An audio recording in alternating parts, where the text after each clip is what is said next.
Sir చెప్పండి sir, త్వరలో local body కానీ స్థానిక సంస్థలు ఎన్నికలు రాబోతున్నాయి. మున్సిపాలిటీ పరంగా మీరు మరోసారి గెలుపొందని ఉందా మీకు ఆలోచన? ఓడిపోతారా?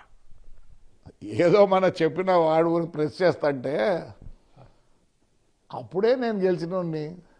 అసలు ఇప్పుడు తెలుసా మీకు, 2 నెలలు సోలార్ చేస్తున్నా మున్సిపాలిటీ అంటే 25 లక్షలు మిగిలిస్తా, డబ్బులు తెస్తున్నా, వ్యాన్లు తెస్తున్నా, ప్రతి వార్డుకు ఒక వ్యాను, సిస్టమ్ అంత ప్రైవేటైజేషన్ చేస్తున్నా.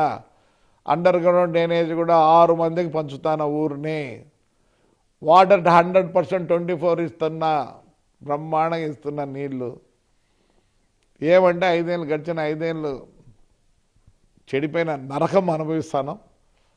ఆ సీపేజ్ అండర్ గ్రౌండ్ డ్రైనేజ్ దగ్గర దగ్గర నాకు ఇప్పుడు 20 కోట్లు కావాలా, లేదు ఏదో అవస్థ పడుతున్నా. ఇది నేను ఈ ఊరికి అప్పున్న తీర్చుకోలేను, నా జీవితంలో ఈ అప్పు తీర్చుకోలేను. అంటే నన్ను అంత బాగా చూసుకున్నారు, నేను బాకీ పడినా ఈ ఊరికి.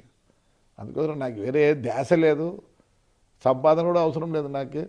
ఎంతసేపు అది కాక మా ఊరు ప్రజలు నాకు అమోఘమైన ఇది ఇచ్చినారు. ఎక్కడ పోయినా సెల్ఫీ అంటారు, పైన అంటారు, ఎక్కడ పోయినా మినిస్టర్లు కానీ ఎవరు ఎమ్మెల్యేలు కానీ నన్ను ఎంత బాగా చూసుకుంటారంటే only because of my Tadipatri ప్రజలు. నాకు ఆ రోజు పట్టం కట్టినారు చూడు, అది నాకు చిరకాలం నిలిచిపోతుంది.